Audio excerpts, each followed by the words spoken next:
What really happened that night? How is it possible that, just a few hours after returning from a long and exhausting military duty, a BTS member, a global icon respected and loved worldwide, had to face a direct threat in the very place that should be the safest for him, his own home? And even more shocking, why was it not the company that acted first, but rather a fellow group member who took an extreme stance?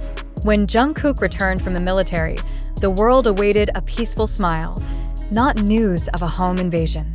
But the reality that emerged was darker than imagined. And behind the silence of the system, one voice rose. Park Jimin, some call it a surprise. Others call it a systemic failure. But whatever the term, this fact is undeniable. Someone tried to break into Jungkook's private home just hours after he officially returned from military service. It should have been a day full of warmth, not trauma. But for Jungkook, the day of freedom turned into a day of vigilance. And what truly stunned the public wasn't just the criminal act, but Jimin's rapid, firm, and deeply personal response. BTS's member, long known for his grace, empathy, and composure. Without bringing a media team, without announcements, without drama, Jimin was reported to have come early to the HYBE headquarters the next morning. He didn't come as a celebrity, not as Jimin of BTS, but as a man who saw that something was broken and needed to be fixed immediately. The all-black outfit he wore seemed to reflect his state of mind at that time. Firm, direct, and full of determination. No cameras. No makeup. Just demands, "I will not stay silent if this happens again." 7 words, reported by a source present at the internal HYBE meeting that morning. And from that moment on, the conversation shifted. Because those words weren't just a statement. They were an ultimatum. To the company, to the system, to anyone who allowed that gap to remain open. Jimin didn't just request increased security. He demanded full protection, not only for Jungkook, but also for Jungkook's mother, who was reportedly inside the house during the incident. A fact that made the situation even more heartbreaking. That in a moment when a mother was welcoming her son back from military service, their peace was shattered by a fan who crossed the line. The public knows Jimin as a gentle soul, soft-spoken, always smiling, and distant from controversy. But that day, witnesses said, the one who came was not Jimin the artist, but Park Jimin, who could no longer remain silent seeing his friend treated as if he didn't deserve privacy after 2 years of national service. No one expected Jimin's strength to emerge in its quietest form, real presence, unwavering resolve, and a subtle threat to anyone failing to take responsibility. And now the question is, why did Jimin have to speak up first? Where was HYBE at that moment? Why was the security system unprepared to face such a crucial moment? The return of Jungkook, BTS fans, known as ARMY, did not stay silent. Emotional reactions flared across online communities. Not just outrage at the violation, but also deep gratitude toward Jimin, who showed that friendship and protection are real behind the glamour of the stage and cameras. When Jimin stood up, he wasn't just defending Jungkook.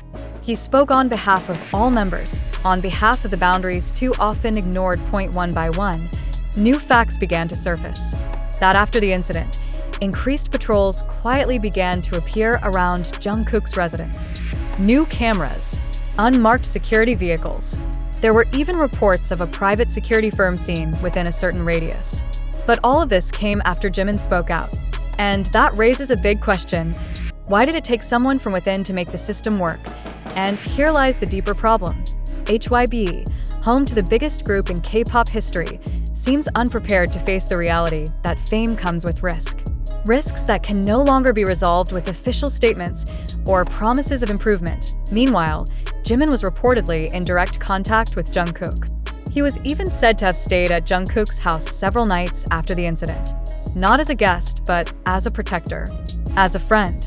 No photos, no posts, just presence, which sometimes is more valuable than 1,000 words. And this is not about popularity.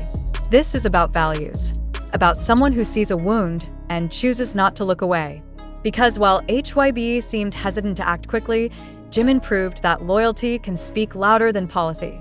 And when asked by media days later about the incident, his answer was simple yet powerful.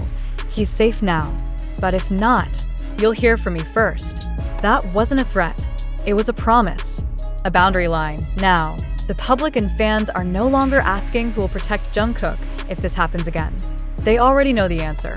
A friend has stepped to the front, not because it was his duty, but because it was his choice.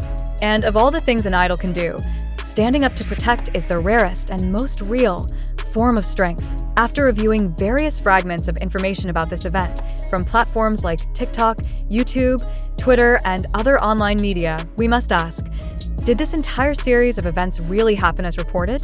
Or is it merely a strategically constructed narrative designed to shape public opinion, create sensation, and build viral appeal in the digital society? In today's fast-paced information era, where anyone can become a news broadcaster, we face a complex situation. We must approach every claim with healthy skepticism. Have you, as a viewer or reader, ever asked yourself how often you verify information before believing it? Or are you more often a passive consumer, swallowing every narrative presented to you? Some believe this event is tangible proof of an anomaly or supernatural intervention. However, others, especially those grounded in scientific skepticism, see it as a social construct meant to manipulate public emotion and strengthen media engagement. So, where do you stand in this debate? Are you brave enough to question the truth of what you see, hear, and read? It's important to realize that the presence of deepfake technology, advanced video editing, and the structured spread of disinformation has blurred the line between fact and fiction. Therefore, when we witness a viral video or read a sensational article that tugs at our emotions, we must ask, who benefits from this information being spread? Is there a hidden agenda behind the narrative being built?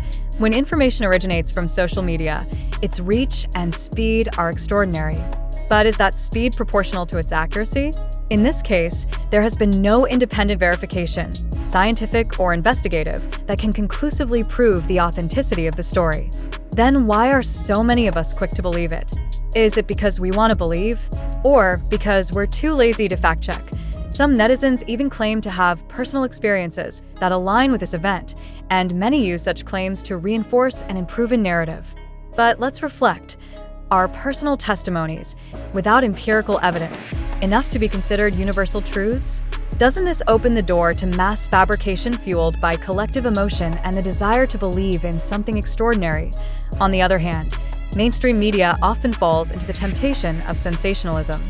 Provocative headlines, dramatic narratives, and shocking visuals are frequently used to generate clicks and boost audience engagement. So how can we distinguish between truly investigative journalism and content purely designed for virality? Can you tell the difference? It's important to note that the information we've presented comes from various open sources that have not all been verified. Therefore, the responsibility to assess the truthfulness of the information lies not only with the content providers, but also with you, the audience. Are you ready to bear that responsibility? Or would you rather remain in the comfort of unverified information? We invite you to be part of a critically thinking society. Don't just be a viewer, be an analyst. Be someone who dares to ask, is this narrative based on data or just assumptions? Who is delivering this information and what are their motives? Is there any independent source that can verify this claim? Why is this news appearing now and in what context? When we begin to question all of this, we are building an intellectual defense against hoaxes, misinformation, and media misuse. In a modern society flooded with information every second, skepticism is not negativity, it is intellectual responsibility. Do you already have it? Or are you still letting yourself drift in a sea of directionless information? We do not rule out the possibility that parts of this story may be true. But is that possibility enough to be the basis of belief? Or should we wait for more concrete, stronger, and publicly accountable evidence? Therefore, before you share this information with others, ask yourself, do I truly understand the truth behind this news? Have I fulfilled my responsibility as a wise digital citizen? As a conclusion, we want to emphasize that in responding to any viral phenomenon or news, the first step we should take is not belief, but doubt. From doubt, we are driven to seek truth, not based on what we want to believe, but on what really happened. Thank you for your attention. We look forward to your opinions, reactions, and reflections. Let's build a healthy, critical, and responsible space for discussion. Because truth is not only about what is said, but about what can be proven.